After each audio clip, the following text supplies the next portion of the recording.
राधे राधे दोस्तों, हर हर महादेव। मैं आप सभी लोगों के लिए बृहस्पतिवार व्रत की कथा लेकर आई हूँ। तो एक नगर में एक संजय नाम का सेठ रहता था। भगवान की कृपा से उसको किसी बात की कमी ना थी। वह सेठ बड़ा ही दयालु एवं दानी था, किंतु उसकी पत्नी उसके ठीक विपरीत बहुत ही कंजूस थी। वह भिक्षुओं को द्वार से खाली हाथ ही लौटा देती थी एवं पति के द्वारा दान किए जाने पर अत्यंत क्रोधित होती थी। एक दिन स्वयं बृहस्पति महाराज साधु के भेष में आए और भिक्षा मांगने के लिए आवाज़ लगाई। उस समय सेठानी अपना घर लीप रही थी, अतः उसने कहा, इस समय मैं काम में व्यस्त हूँ, आप खाली समय में आवें, तभी मैं आपको भिक्षा दूंगी। यह सुनकर गुरु महाराज वापस लौट आए। कुछ दिन बीतने पर पुनः बृहस्पति देव उस सेठ के यहाँ भिक्षा मांगने के लिए गए। इस बार सेठानी भोजन बना रही थी। उसने कहा, मुझे इस समय फुर्सत नहीं है, फिर आना। यह सुनकर वह पुनः वापस लौट आए।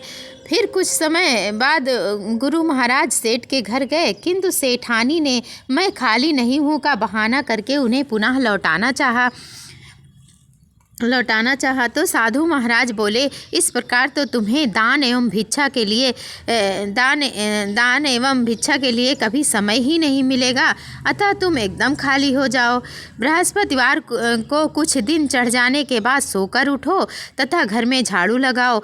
झाड़ू लगाकर कूड़े को बीच आंगन में लगा दो, चौका न लगाओ और भोजन चूल्हे के पीछे रख दो। घर में कोई भी पीली वस्तु न खाए तथा पीले वस्त्र न पहने। घर के लोग बृहस्पतिवार को बाल अवश्य बनवाएं।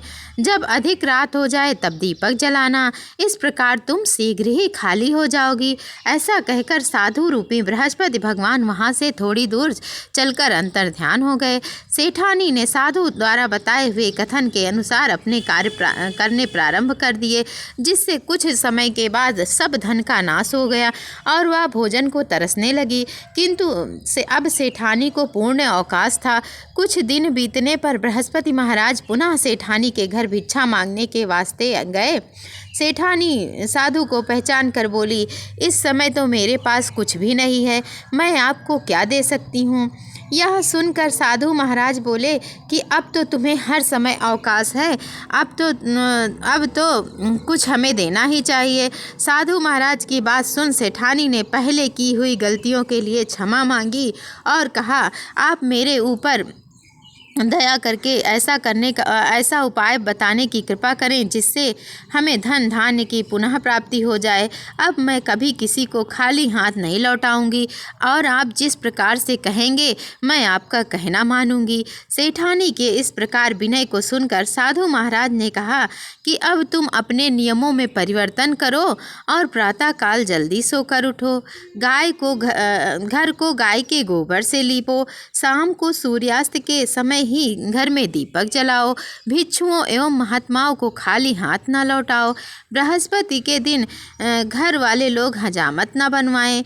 पीले वस्त्र धारण करो तथा बृहस्पति के दिन पीली वस्तुओं का उद्यापन करो। ऐसा करने से निश्चय ही तुम्हारे मनोरथ पूर्ण होंगे। इतना कहकर बृहस्पति देव अंतर ध्यान हो गए।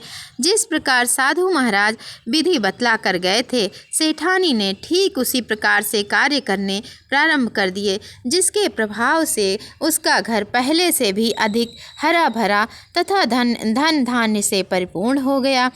जो कोई भी नियम पूर्वक भगवान बृहस्पति का व्रत करता है और इस पवित्र कथा को सुनता है, ईश्वर की कृपा से उसे सुख और समृद्धि की प्राप्ति होती है। इसमें किसी प्रकार का संशय नहीं है। तो इस प्रकार से बृहस्पति देव ने जैसे सेठानी के ऊपर कृपा बरसाई, वैसे सभी के ऊपर बरसाते हैं। एक बार प्रेम से बोलिए, बृहस्पति देव की जय, बृहस्पति देव की जय। हर हर महादेव। दोस्तों, राधे राधे।